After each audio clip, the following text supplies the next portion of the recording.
What happens when a world-class designer steps away from it all, not to escape work, but to rediscover meaning? Ladies and gentlemen, welcome back to Perception Paradox. My name is Juvile, and today I'm joined by the iconic Stefan Sagmeister, whose creative sabbaticals have reshaped the way we think about work, design, and happiness. From Guadalajara to New York, from personal fears to global design trends, Stefan opens up about the lessons he's learned stepping back, from becoming his own intern to making a film about happiness. We explore the intersection of beauty and function, the evolving role of digital tools and AI, and how long-term thinking can lead to more meaningful, impactful design. Whether you're a creative, a technologist, or simply curious about how we find joy and purpose in a fast-moving world, this conversation will challenge your perceptions and maybe inspire your next leap. Let's dive in.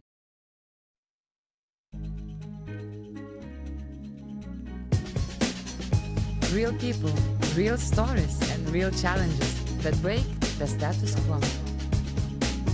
I'm your host, Juvile, and welcome to Perception Paradox.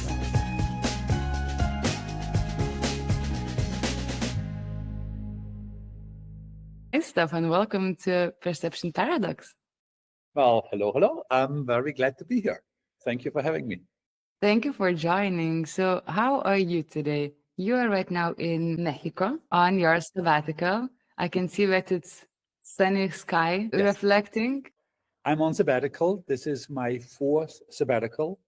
And it turns out that the city I chose, Guadalajara in Mexico, is pretty much a perfect place for a sabbatical, for a designer for sure, because it's a big city. It's third biggest city in Mexico with about 5 million people. It's urban, but at the same time, it's very wide spread out, something that I normally don't really like about cities. But Guadalajara has the incredible advantage that it's so inexpensive that all the crafts that we had in Western cities, maybe until the FISO, in some cities until the East, are still in Guadalajara. So it's possible to get, I don't know, a bronze statue made, but it also is possible to get something upholstered or something carved out of wood. So you have actually even small colonial towns incorporated in the city where they still make very much handicraft, like, more in the direction of things like, hecho a mano, meaning like, ceramic pots and things like that, or copper pots that are handmade, but then you also have more industrial crafts.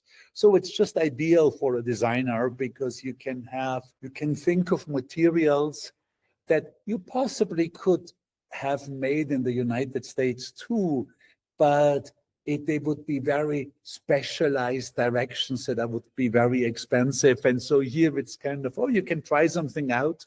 And if it doesn't work out well, then the cost wasn't so big that it would be prohibitive. So it's a very good place. And at the same time, there is a whole bunch, probably the majority of Mexican artists who have studios here, again, because it's affordable. And so you have an incredible amount of interesting people doing interesting things. So there is influence from people that you can talk to. Meaning today in the morning, unusually, because in the morning normally I do nothing but work, but today I had a breakfast with a great artist here, with Gonzalo Librecha, whose work I like a lot. And that's just that sort of exchange while you're working is, of course, super important and interesting.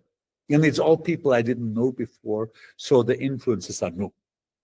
Okay, so it's very, very new environment for you, a new playground to explore different artistic also environments.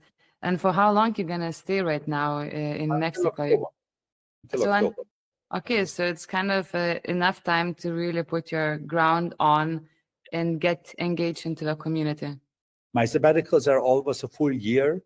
And we started in Madrid for 4 months and had a plan to stay 4 months in Guadalajara. And then the plan was to go forward to Buenos Aires. But Guadalajara is just so perfect that just gonna stay here for the entire 8 months. Okay, that's a great plan. And how was Madrid for you?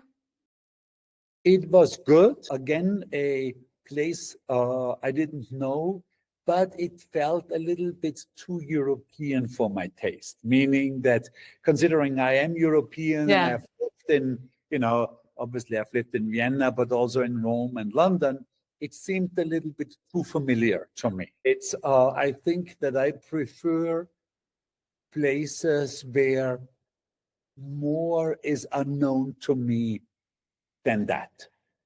And when you say unknown, do you mean also like from culture or from the way the art is being created, or in general the environment that are not common for you? The entire thing. I mean, Yeah. like, let's say the second sabbatical was in Indonesia, which was fantastic because it was exactly that, a lot of things unknown, but still some stuff known. And the third sabbatical was a part of it in Mexico City at the time, which was fantastic. Another part in Tokyo, which was great. And another part in a tiny village in the Austrian Alps, where I knew the Austrian Alps, but I've never lived in a really small village. So it was interesting from that. Wow. And this one, I think Guadalajara is pretty much perfect. Also, I think because, after COVID, a lot of Americans moved to Mexico City, specifically young hipster Americans, because it's a fantastic place to be. But that, of course, also meant that it became more gentrified and that it is less special for a foreigner to be there.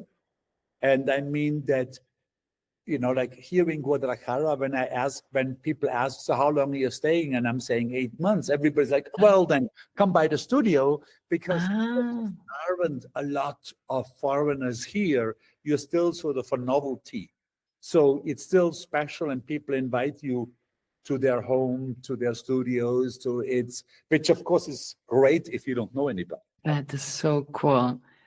Yeah, and you get also integrated a bit into their local life and the perception of life, of art, of creation. Exactly.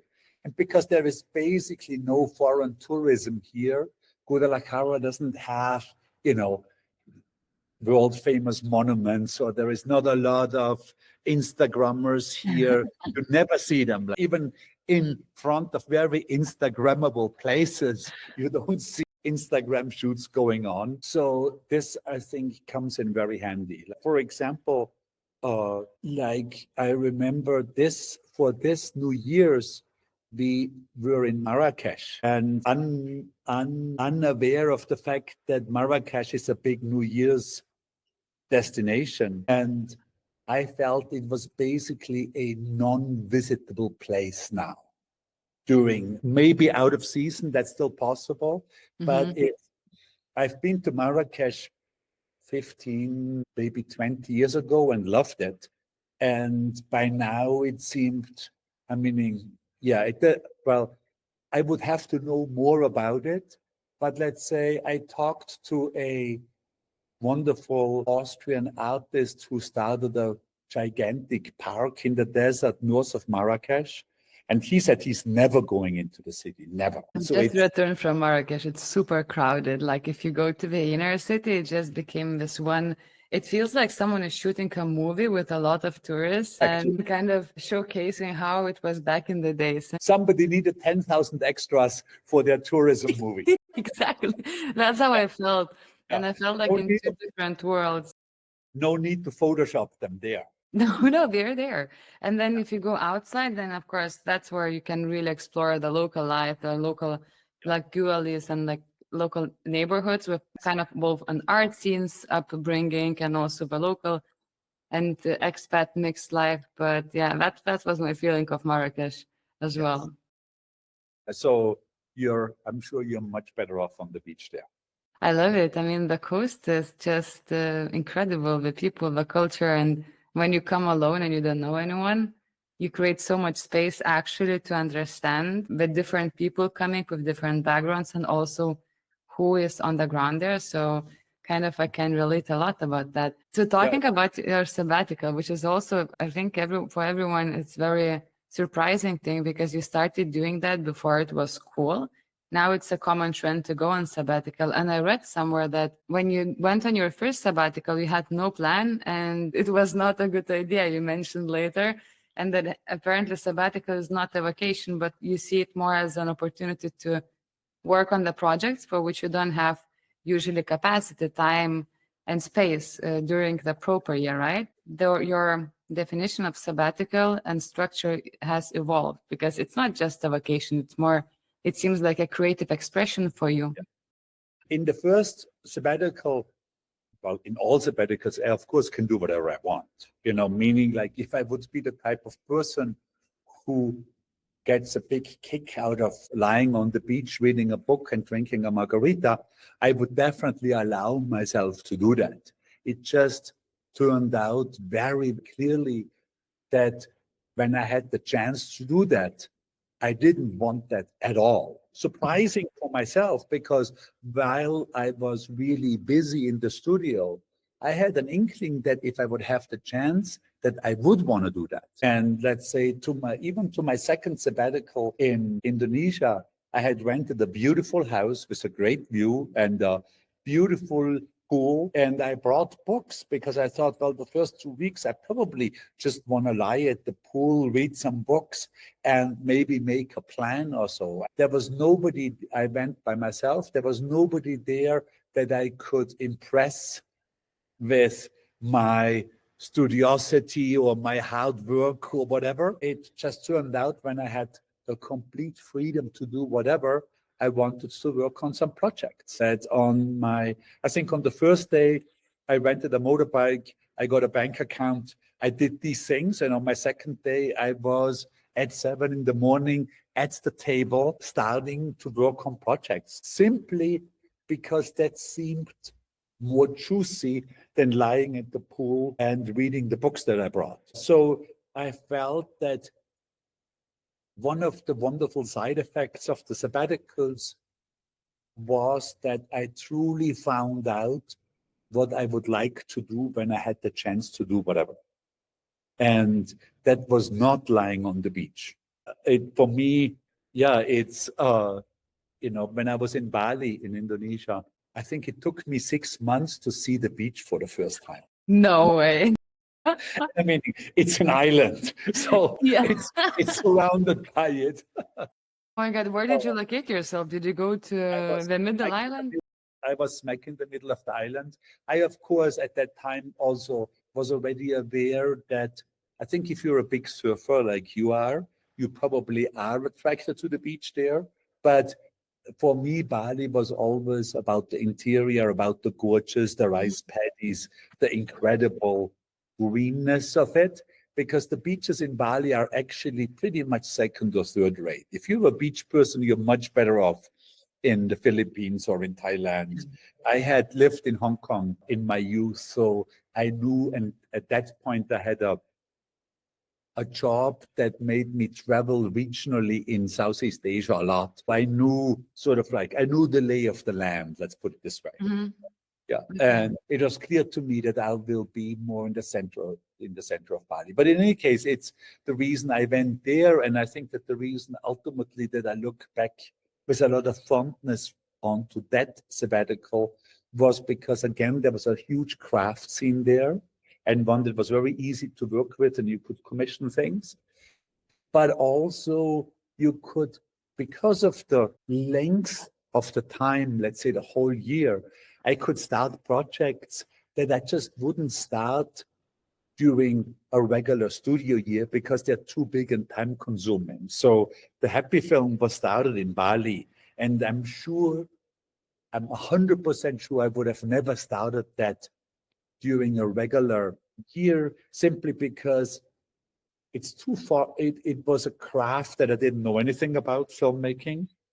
It was clearly very hourly work intensive. And when you already have a 12-hour day, it's just not something that you have the guts to put on the agenda.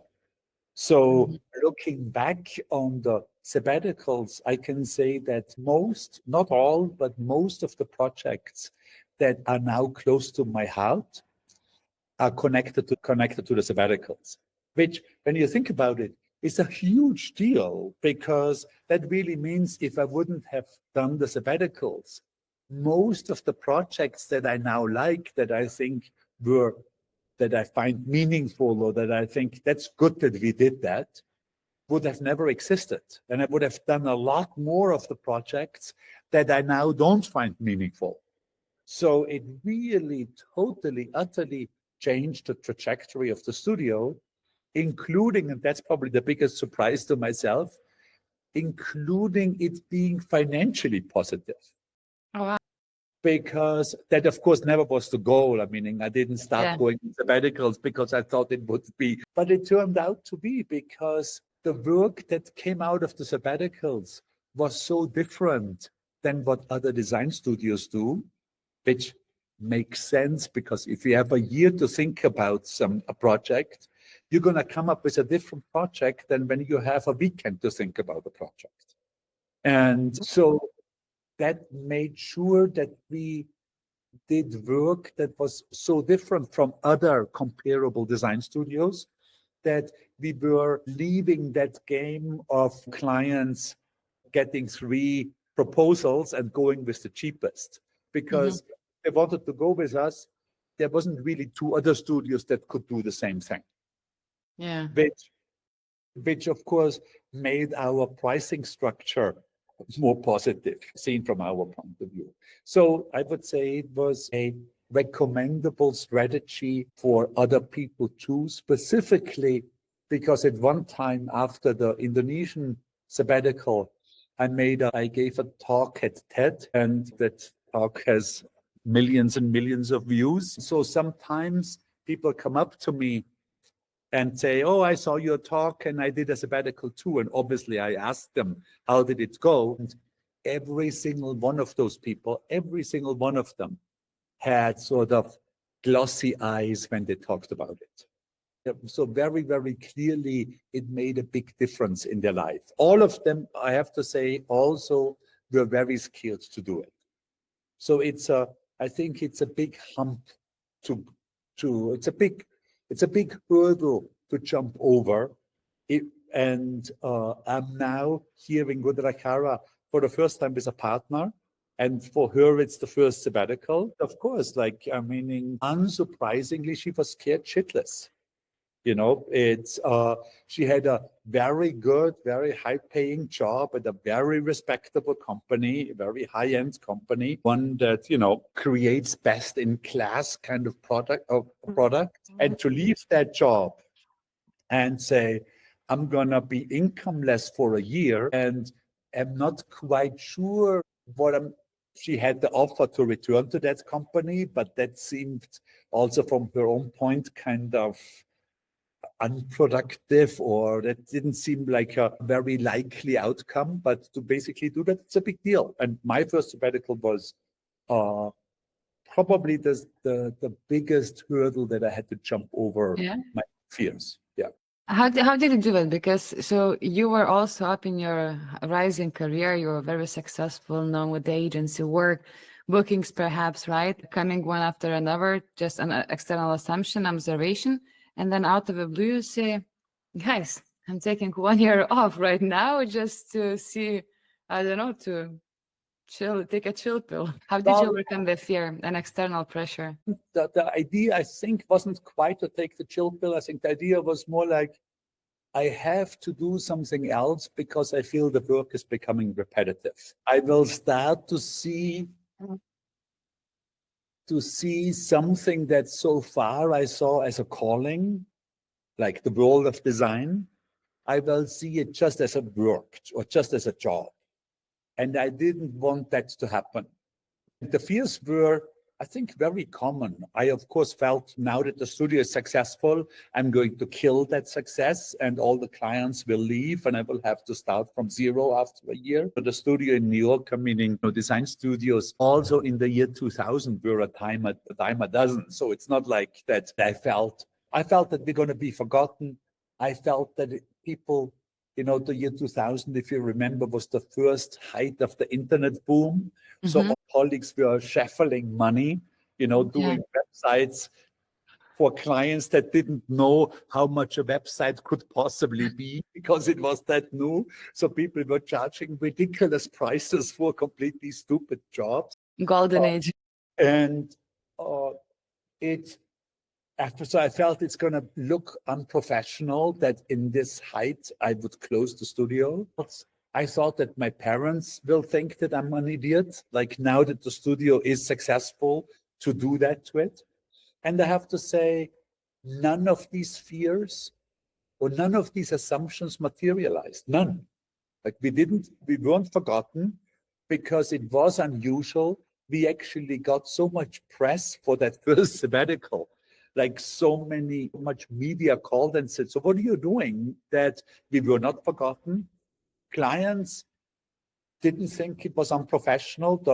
The normal reaction I got from clients was, oh boy, I would love to do that. And my parents were completely fine with it. So it was one of those, and I've encountered numerous other ones throughout my design life, is that very often my assumptions that are driven by anxiety or fear are not true. Like they are literally in my head. Nobody gave a shit, really. I mean, ultimately, nobody cared. And the press went up to such a point that other friendly design studios thought that this whole thing was a marketing gimmick, that they're actually working in the studio and that I'm just saying I'm on sabbatical to get press. It was kind of yes, the whole thing. It's what I can say is that I learned that quite often my fears are not born out of reality, and that ultimately I can lean far further out the window than I naturally would and still be safe.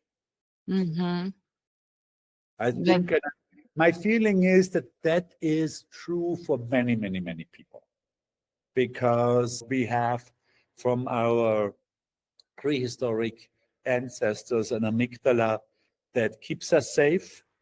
But I think we are all living in a much safer environment than the amygdala knows it is. So it kicks in our fear much earlier than necessary. And if we would overcome our fear more often, our lives would be fuller. Yeah. When it comes to now closing up a sabbatical topic, do you prepare some kind of ideas you write down before going on this year off on the project you would like to work on, or you leave some kind of also open freedom, or what are your grounded rules? How do you separate the regular work and how do you kind of navigate through that time of the sabbatical? I definitely make a plan now. So I had, after my no plan did not work in the first sabbatical, meaning that by not work, I mean I was busy, but I wasn't productive. So I was busy with busy work. My normal line is I became my own intern, because it's just easier for everybody, including me, to do busy work than to actually sit down and think of something new. Because thinking of something new is actually difficult. You can fail. You can sit there and nothing new comes to your mind, while, I don't know, sending files to Japanese design magazines is very easy. That's just doing it. And so now I normally have a plan. The fourth sabbatical is different again because of the first three sabbaticals. My whole studio kind of became a sabbatical studio, meaning we normally don't work for clients. And I come up with overall ideas I think are meaningful to me. Then we make projects around these overall themes. Meaning that already started during the regular commercial studio time with, let's say, the happiness theme that we made, a film, a book, a big exhibition. And it became also still done during the studio time, the beauty theme, and it's now a theme. And now we don't do any commercial work since 6 years about. Before, when it was Sagmeister balls, Jessica did most of the commercial work and I did most of the non-commercial work, exhibition, book-like work. And now we don't do any commercial work, and it's all theme-oriented, which at the moment is long-term thinking, or the idea that there are really two ways to look at human development. One is short-term. This is how media looks at it, both social media and traditional media. You could say the definition of the news right now is what went wrong today, this minute. And because this cycle became shorter and shorter through technology, more and more negative news come to the foreground, because the shorter the cycle, the more negative the news, because catastrophes and scandals happen in an instant. Positive development normally take a very long time to become really good, and they fall off that news cycle. So this is what we're concentrating on. We look at all sorts of developments that are important for humanity, or us, or me personally as a human, and look at them from a longer perspective. This can be 5 years, 50 years, 200 years. And if you do that, it's the exact opposite of what the media tells you. It's literally 180-degree different. And this doesn't mean that the media is lying. I'm not talking about fake news. I'm just talking that a short-term view will give you almost all negativity, and a long-term view will give you almost all positivity. And I think both of those views are important, but one of those views is almost never in the foreground. So that's what we're working on in all sorts of directions. I'm usually, because the studio is basically already on sabbatical, I'm now taking a sabbatical from the sabbatical, as in I'm still continuing on the same subject, but try to get new influences on that same subject. So, Okay. which means that it's still long-term thinking, but I'm trying out sculpture, or I'm trying out installation, while before it was mostly paintings and let's say, and objects. I still feel, well, for one thing, I feel I can do whatever I want. So I'm not really beholden to anybody, but I feel that the subject is still interesting to me. And as we are doing exhibitions all the time, the feedback of that is also means that it's still interesting to other people. I'm a designer, so I need the stuff that I'm doing to also be interesting to other people. I know I have artist friends who couldn't give a shit if what they do is interesting to other people, but that's not the case for me. Yeah, it's kind of cool to see your journey and explore and hear the way you think right now. You're kind of this design Swiss knife, right? Really having very different trajectories. You also have your closing line, which is sustainable, different projects, exhibitions, move, etc. And is now is better. Is it part of your long-term thinking project from that topic? Yeah. Absolutely. We call it different ways. So there were some exhibitions that were more in a direction of beautiful numbers. There's some exhibitions that were called In the World of Now is Better, or just better, but ultimately they are all in the same direction. There are some exhibitions that were called This is Boring, knowing that everything that's positive, we kind of tend to dismiss, and we are much more, we feel that negativity is much more substantial. You see it with, I have good evidence of that from Stephen Pinker at Harvard, who shows that the critic who loves the book is always seen as less intelligent than the critic who hates the book. But you also see it in journalism in general, where journalists now, because they know the click rates, know that they will have a much higher click rate if they have a very negative headline, even if the article is positive. You know, they need a negative headline because they know from experience, because they have very clear numbers, that they can increase the click rate by 10, 15% if they put a number of negative words into the headline. This is just how we are. Again, I think the amygdala is guiding us into that direction. It's I don't think it's the media who somehow is evil and does that to us. The media gives us what we want, ultimately. I, of course, have a suspicion that many journalists are a little bit lazy and go into the negative direction simply because it's easier to get an audience there. And I wish there would be more hardworking journalists who go through the trouble of making something that is positive really interesting, which is a much more difficult task. I sort of compare it in design. There are so many designers who think that aesthetics or beauty is not important and they concentrate on function only. They themselves, I am sure, are completely unaware what a lazy stance that is. You know, it's simply function is so easy to do. Like to make a functional chair is the easiest thing in the world because we all know the optimum sitting height and we all know the optimum angle of the backrest, and we can design 50 reasonably comfortable chairs in an afternoon. But if that chair actually has to be beautiful, functional, and of its time, meaning like has a right to be or has a right to be produced in 2025, it's one of the most difficult design projects of all, because you are suddenly fighting against 5,000 years of chair history, and you will have to have a very big reason to make even a new chair that has, it's super difficult. And it's extremely challenging for the best of designers to fulfill the function. It's like you can be, yeah, it's nothing. But I still, in many design conferences, I encounter speakers who proudly say, I'm a problem solver. I'm not about beauty. And they sort of think, they talk about beauty in a sort of dismissive kind of way. Oh, this is just surface related. It's for,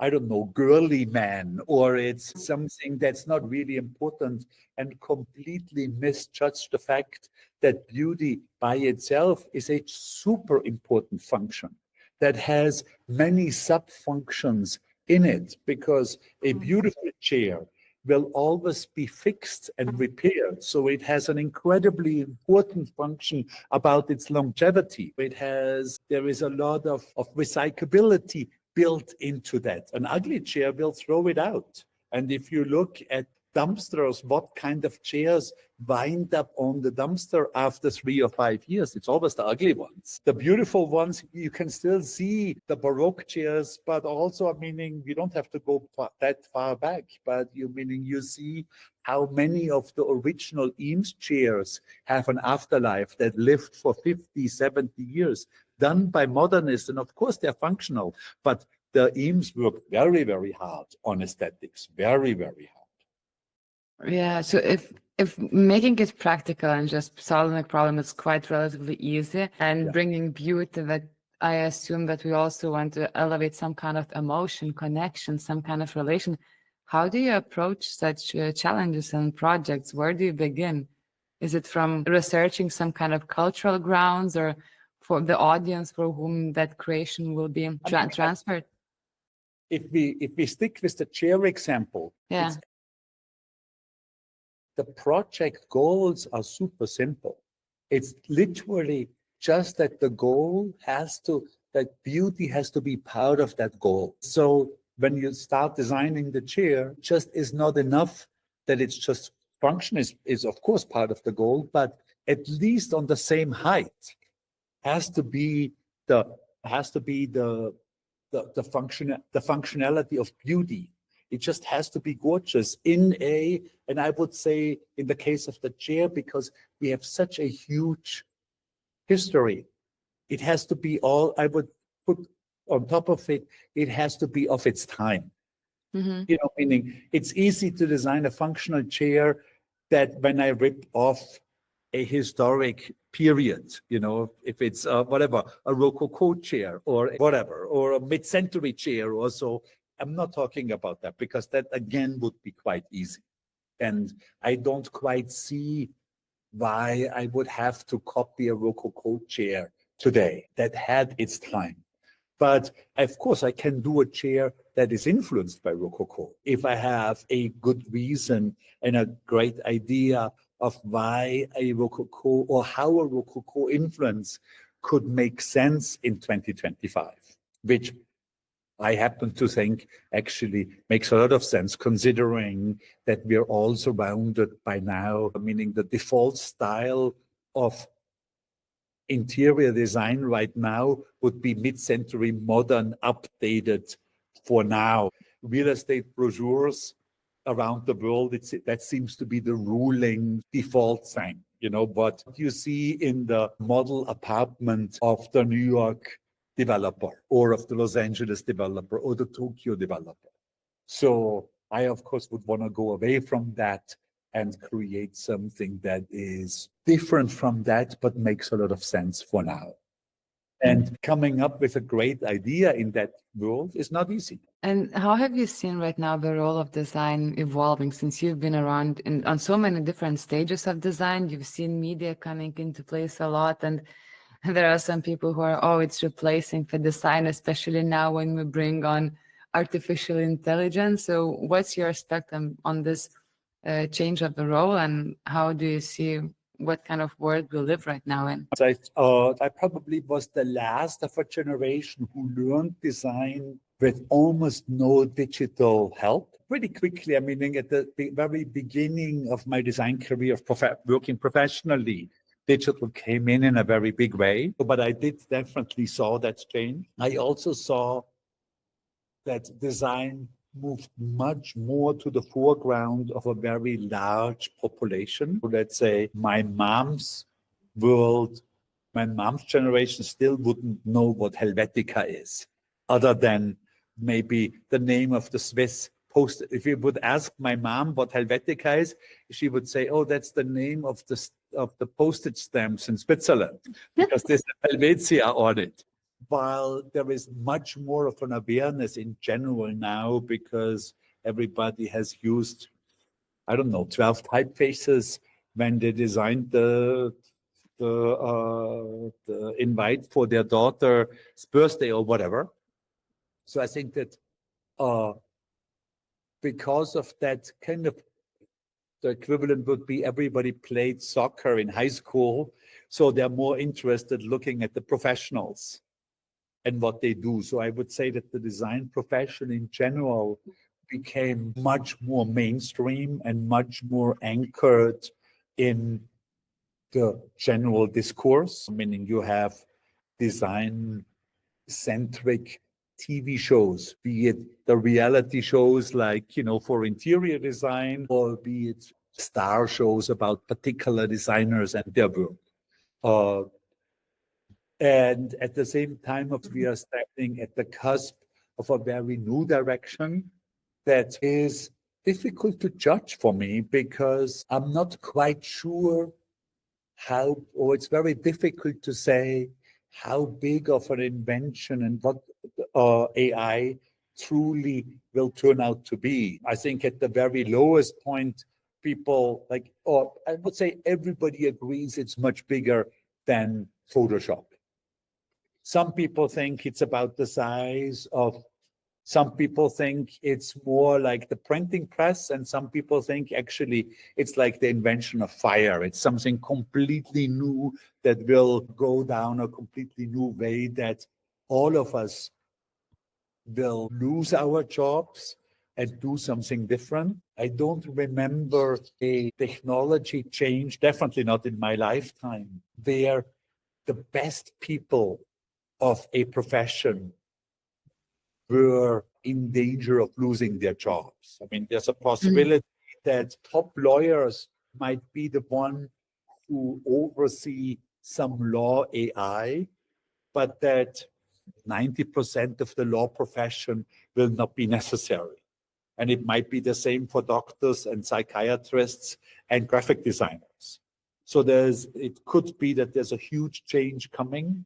And I'm not even talking about all the medium, small, and large problems and gigantic problems of AI becoming sentient and buildable, or the possibility of at a much smaller scale, what are we going to do with copyright?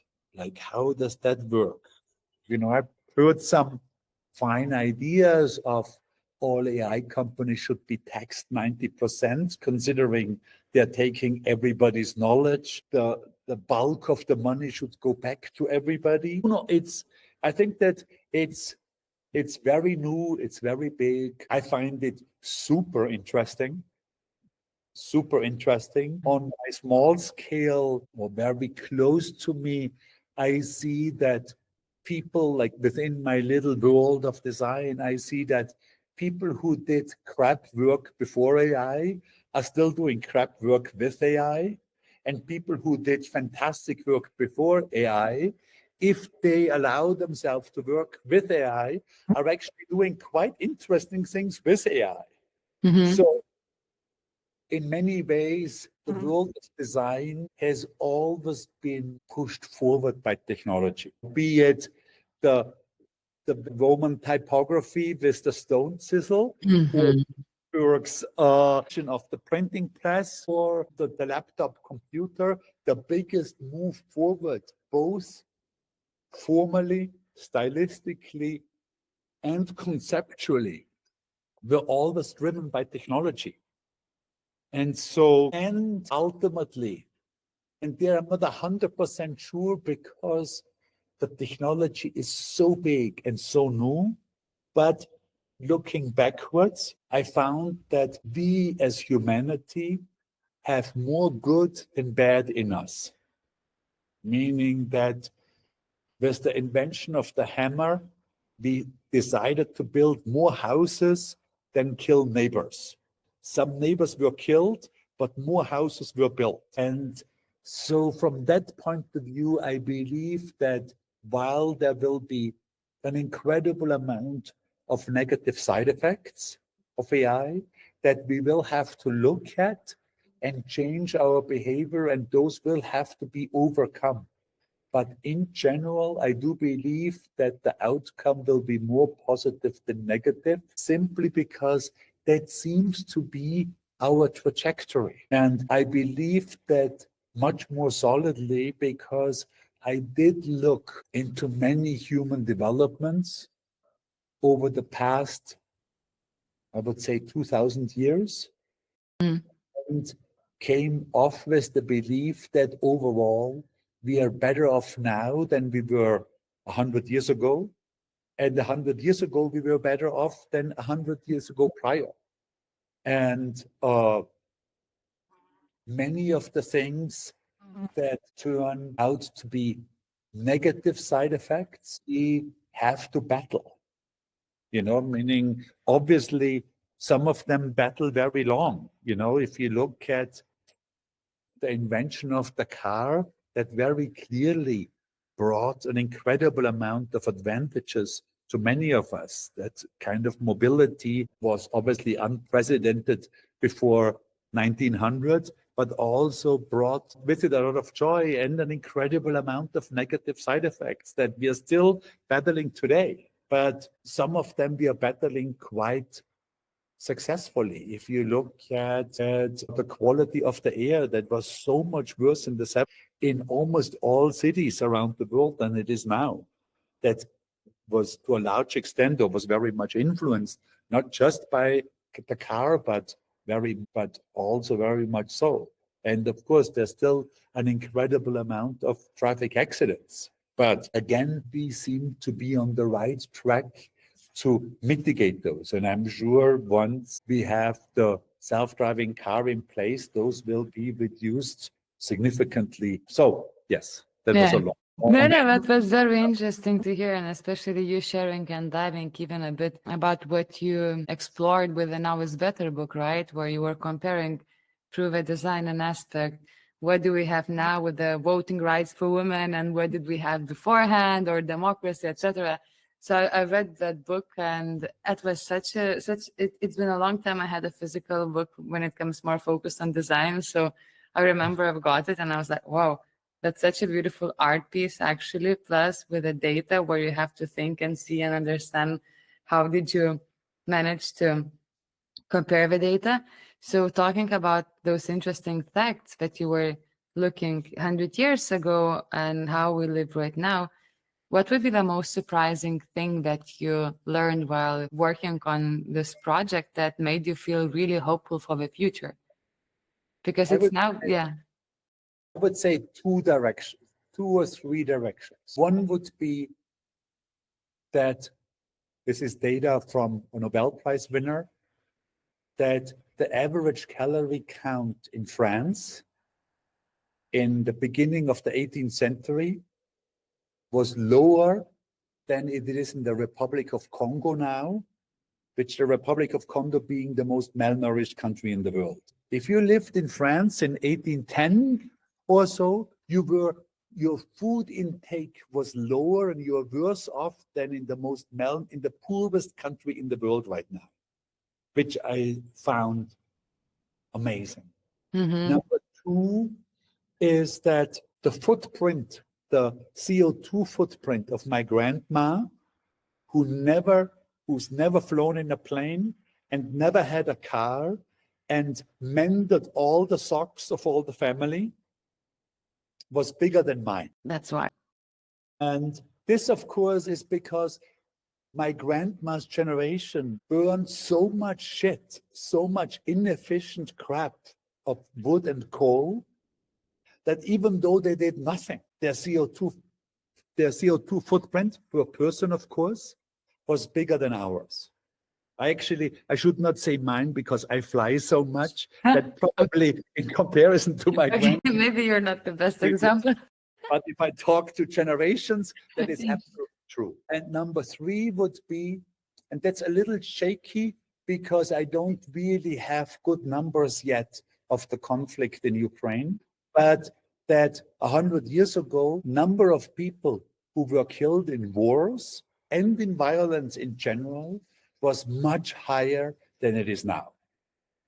And 500 years ago, it was even much higher than that. This, of course, is always the only way to look at it is percentage-wise, like how many people were alive, how many people were killed per 100,000 people. This was in history, this was as high as 50, and we are now down to 1.5. It's interesting because I actually said that on a podcast in Germany, and the podcaster asked me, would you say this out loud in Ukraine right now?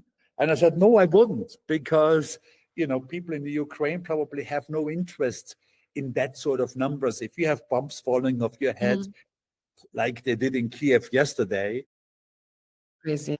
this is probably not something that you're interested in. And somebody from Lviv heard that podcast and contacted me, and we did a talk first over Zoom for an audience in Lviv. And we now have the exhibition in Kiev, meaning right now.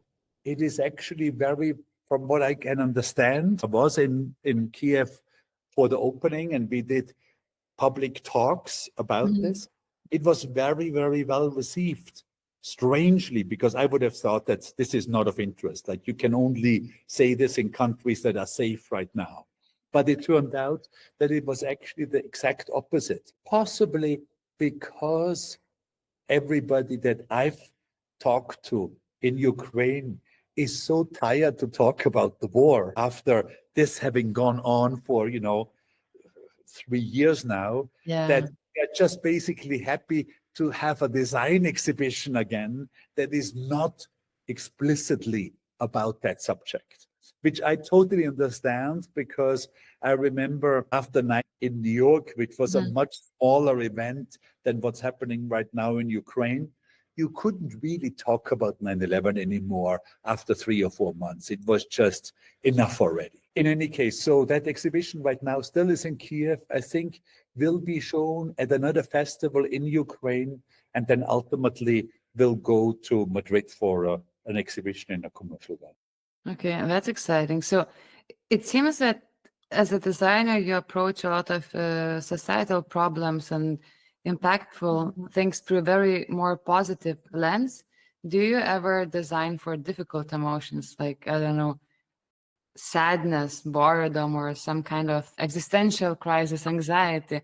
Or you've been always towards that's more scientifically and not necessarily creatively positive side? I think that my nature is positive, Yeah. or is definitely, I think I was born into a more optimistic stance. And I say this because, not because I remember, I have vague memories of myself as a very young child, but there is a tape recording of me as an 8-year-old of a tape that was sent to my sister, who was 18 at the time in New York, who had gotten a scholarship for New York. And the voice of this 8-year-old that I really don't know, like it's such a different voice, but it's so optimistic and positive and excited that I believe I must have been born that way. I also do believe, if I look at my own social media feed or at the media that I consume, like the New York Times, that there is so much pessimism, snideness, negativity published, that I find very little need for me to add on that side, simply because it seems there is such an overflow there that I don't feel, almost in the same way that I don't feel like designing a mid-century modernist chair. There's thousands out there. Mine will probably not be much better than the thousands already existing.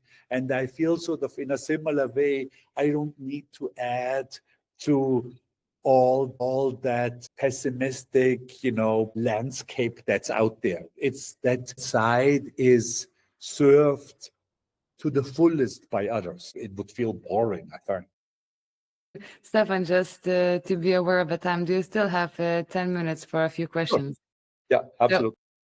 I'm very curious to ask you, since your whole life is a lot about different creative projects, different challenges and problem solving, and you've been, I do believe, true inspiration for many designers and non-designers. I think as a human being who are approaching and trying, testing the boundaries in new also categories like filmmaking. I'm just gonna make a film about happiness. We can get later on about, have one more question for that. Do you still deal with imposter syndrome?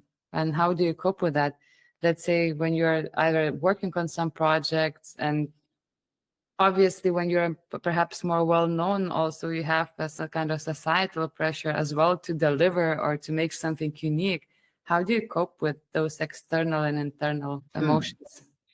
I mean, I think I don't have imposter syndrome anymore. Meaning, I've been a designer now for such a long time.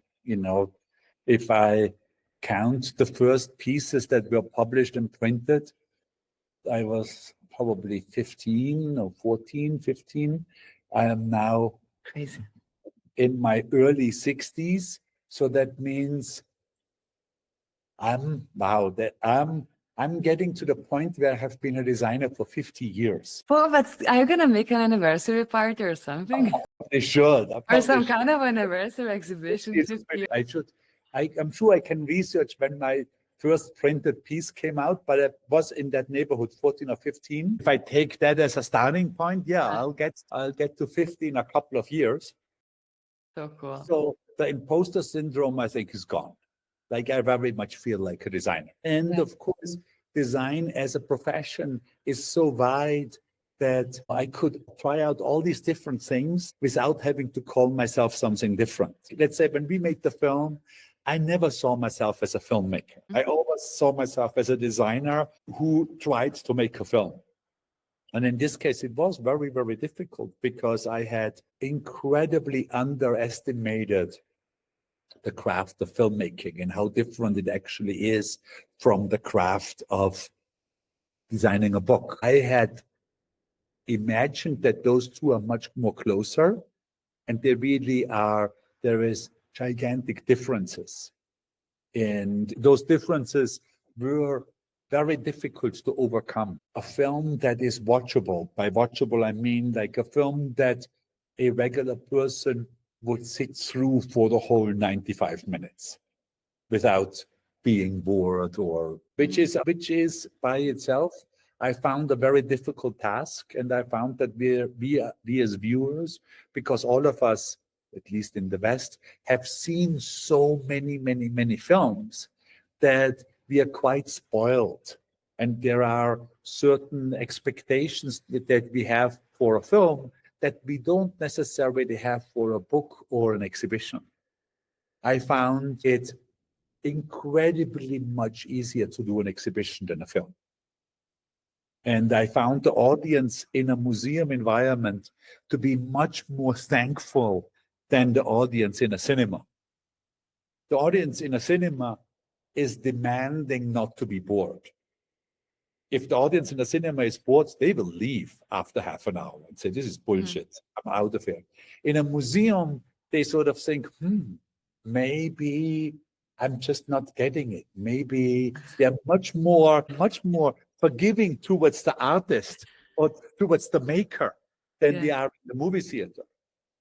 There is, if you look at MoMA with its largely tourism audience, my guess is that the majority of the audience at MoMA does not understand the majority of the work presented there. I mean, sure, they get Starry, Starry Night by, Van Gogh and a couple of other things, like a couple of other highlights there. So there are little things, little pieces of sugar for that audience too. But the usual contemporary art exhibits at MoMA are not gettable for the regular tourist. And they forgive. They will, if they come back 5 years later, they will still go to MoMA. Yes. They will never see another movie that bored them to tears or that they didn't get. I think that there are differences there, but your question actually was a different one. Sorry, I'm kind of also dragged away right now. I think my question was about, what we were talking about. I even forgot now the question because I've got so much into this comparative, and we were talking about the imposter syndrome, right? If you lost it and if you have it or not. That I don't have anymore. I can actually say, and if I'm trying something that I don't know, which is quite often, I don't mind because I come from the design world. So it's quite clear that probably I would not know much about bronze casting. But very much likely in the next couple of months, we will attempt to cast something in bronze here in Guadalajara. But it's clear I'm a designer. So I'm not ashamed if I talk to the craftspeople in the foundry that I don't know. They know that I'm a designer, so there is no shame in there. So I can ask the most stupidest questions. How do you do this or that? If you need to fix this to this, we have to make it 1.5% larger because the bronze is going to shrink if we just make a cast from that. So there is stuff, but all that stuff is super interesting to me, and I have no problem being naive or the idiot in that world, but they don't either. It's not like that they think, oh my God, we have to deal with this idiot who doesn't know. I know some other stuff that might be interesting for them. So I think that in these fields, I don't encounter many problems. In the world of film, I did, but that had a lot to do with my own trouble because there were numerous instances where I would look at something that we cut, let's say a scene that we cut, a 3-minute scene. I would know this is not good, but I wouldn't know how to fix it. And that was a new and very frustrating problem for me because in design, when I encounter these things, and I encounter them all the time, but I normally have ways to fix it. Like I design something, I make a sketch, I make a visualization, and I know this isn't good. But then I come back the next day and I fix it. Or I have 5 strategies to know what to do about this type that doesn't work.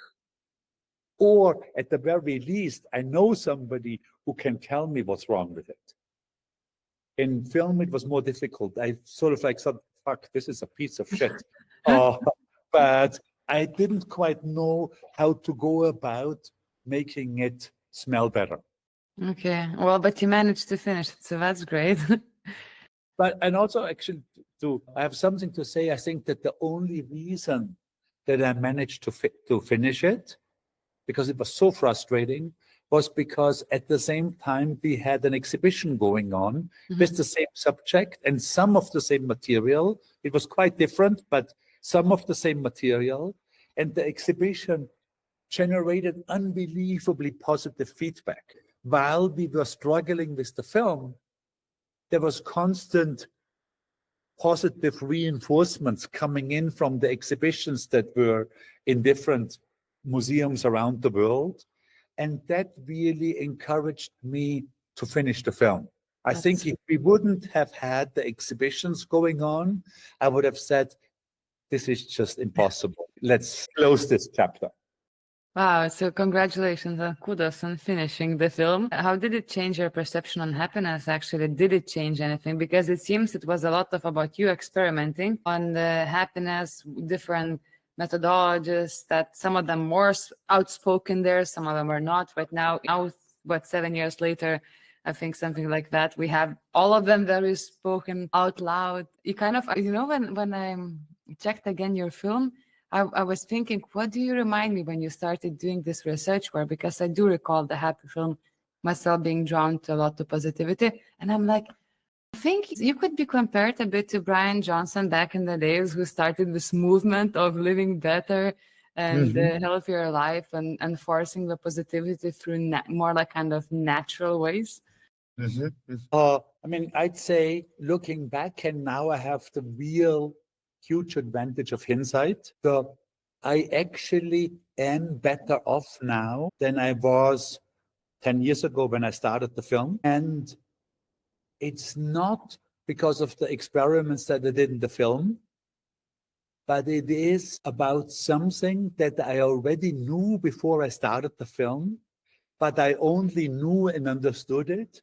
But because I knew and understood it just superficially, I could not really change my life accordingly. And I think this is the problem of all.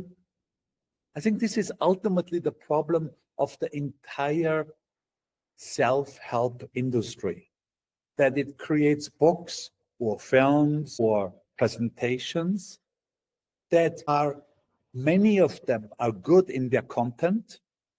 A lot of these self-help books are actually, the content is fine. The problem is that reading the book is too superficial of a connection to that content. And while we all understand the content, we can't really put it in our lives in a meaningful way so that our lives actually have meaningful change. And what I discovered with me is that because the film was so difficult, I dealt with this content on a very close level for 8 years.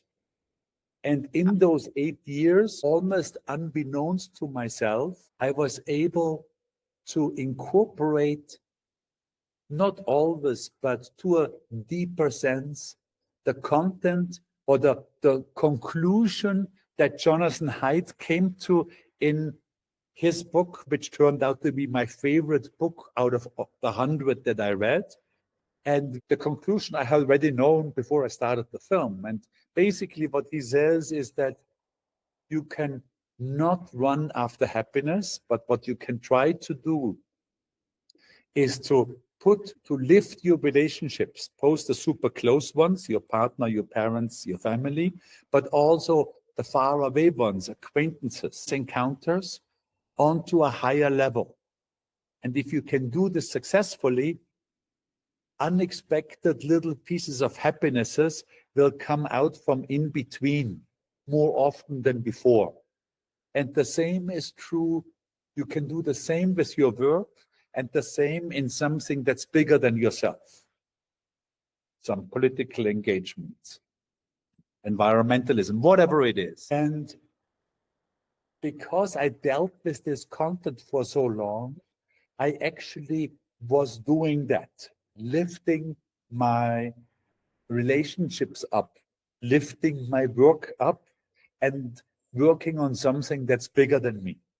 And that actually led to, I'm not doing daily happiness. I'm not giving myself daily marks anymore. But Mhm. my overall feeling is that I'm actually doing better than I'm doing before. Was it also the catalyst for you to to shift your direction into more focused, impact focused design and more like you moved from commercial into actually creating something that creates a difference? 100%. And it pays almost, I mean, without any doubt, the work that I'm doing now is less lucrative and more meaningful. But I'm in a very luxurious situation that I can do this work, this meaningful work, also in a financially sustainable level, meaning we sell the work, it works, meaning like if I don't need to live a super luxurious life, but I live a very good life. I'm not in a very privileged position, no doubt about it. And it's in the all of like the let's say that work part very much is a direct result of becoming aware of this. And one that I've always kept diaries, and it just became very clear from my diaries that let's say in years where we did work that I felt was meaningful, I was much happier in the studio than in years where I felt we did very lucrative work. So it was just clear. And I'm not Mhm. even putting any moral stance on that, not at all. Like literally, if after reading my diaries, my conclusion would have been, I actually did much better in years that were lucrative, I would do that percent. It's literally that just worked better for me. I also have the suspicion that that is true for many people. Or I know there's definitely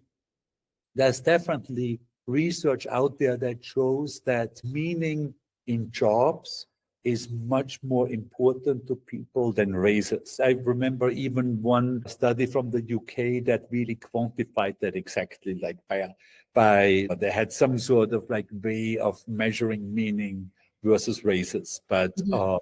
I think many of us feel that way. Well, all right, we're getting closer to the end.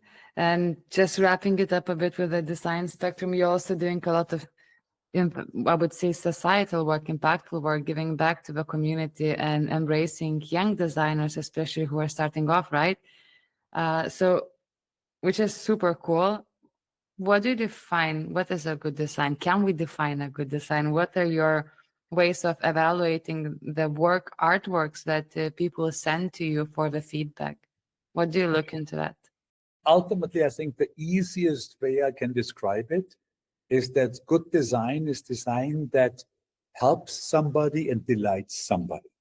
If it Mm-hmm. does both things, it's excellent. And I think that's even true beyond design. I think that's true.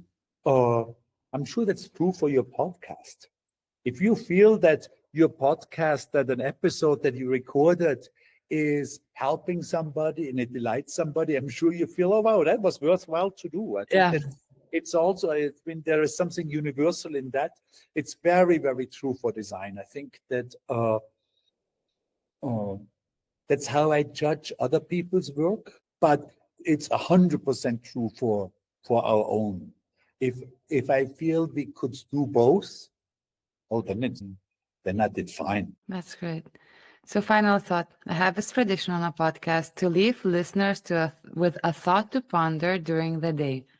What Mhm. would be your thought for the audience who were here today with us? So, like a question to ponder. Question to ponder, and it could be anything about life, about design, about philosophy. Hmm, interesting. I think an interesting question would be for a person, what do I find beautiful? And now that I have a camera with me all the time, would it make sense for me to collect things that are beautiful, that whenever I see something beautiful, I'll take a snapshot of it. And if I have a ton of that, maybe order it in some sort of way, bring some sort of order into that beauty and learn more about myself, of what it is that I actually think is beautiful. Beautiful. I couldn't imagine a better way to end it, Stefan. Thank you so much for finding time for jumping on Perception Paradox. I'm pretty sure Europe can't wait to welcome you back. I know that you're going to be in Lithuania and you have quite some tour dates all over. Good luck with that. And thank you again for joining the podcast. It was really great. Thank you. Thank you.